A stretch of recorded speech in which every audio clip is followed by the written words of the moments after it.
বেকারিজাত পণ্য, cake, biscuit, পেটিসের গায়ে ইঁদুরের বিষ্ঠা, পোকামাকড়ের আনাগোনা, এছাড়া সবকিছুই উৎপাদন করা হচ্ছে অপরিষ্কার, অস্বাস্থ্যকর পরিবেশে। পাশাপাশি 14 তারিখের উৎপাদিত পণ্য 16 তারিখের লেভেল দিয়ে বাজারজাত করা হচ্ছে। চট্টগ্রামে ভোক্তার অভিযানে এমন অভিনব কৌশল হাতে নাতে ধরা পড়ে। বুধবার দুপুরে নগরীর পুরান চাঁদগাঁও এলাকায় ভোক্তা অধিকার সংরক্ষণ অধিদপ্তর ও কনজিউমার্স অ্যাসোসিয়েশন অব বাংলাদেশ ক্যাবের যৌথ অভিযানে দুটি বেকারি প্রতিষ্ঠানকে 1 লাখ টাকা জরিমানা করা হয়।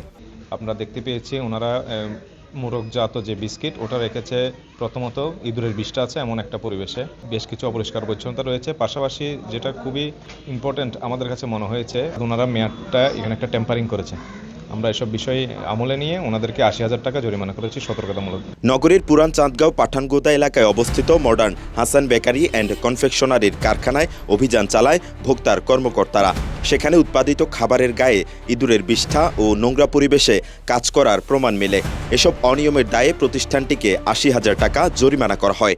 না, লেভেল মারার ক্ষেত্রে সবসময় মনে করেন ম্যানেজার না, হেল্পারও মারে।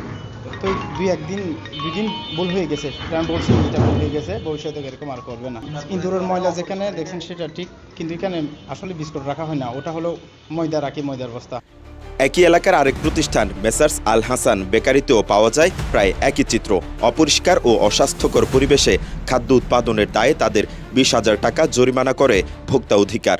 না, আমাদের তো এখানে সেরকম কোনো নোংরা হয় নাই, সামান্য বা মানে স্যার আমরা দেখছি এটাই। পরবর্তী আর এগুলো মানে হওয়ার কোনো মানে সম্ভাবনা নাই, এটা আমরা যথেষ্টভাবে মানে এটা দেখব।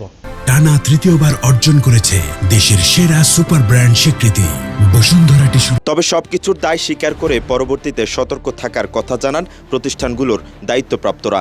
এদিকে ক্যাব বলছে এসব কর্মকাণ্ডের মধ্য দিয়ে ভোক্তাদের আস্থার সাথে প্রতারণা করা হয়েছে। আমরা আজকে এখানে ফ্যাক্টরি যে অবস্থা দেখলাম সেটা খুবই হতাশাজনক এবং দুঃখজনক।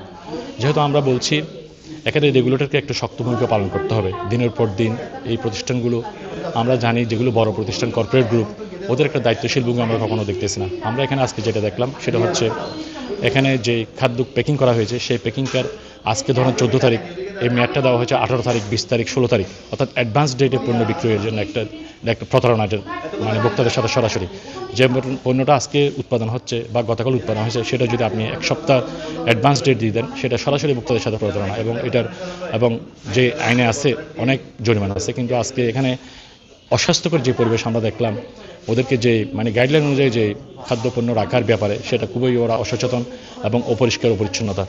জনস্বার্থে এ ধরনের অভিযান অব্যাহত থাকবে। নিয়ম না মানলে কঠোর শাস্তির মুখে পড়তে হবে বলে সংশ্লিষ্ট প্রতিষ্ঠানগুলোকে সতর্ক করা হয়। মেহেরাজ হোসেন, কালের কণ্ঠ, চট্টগ্রাম।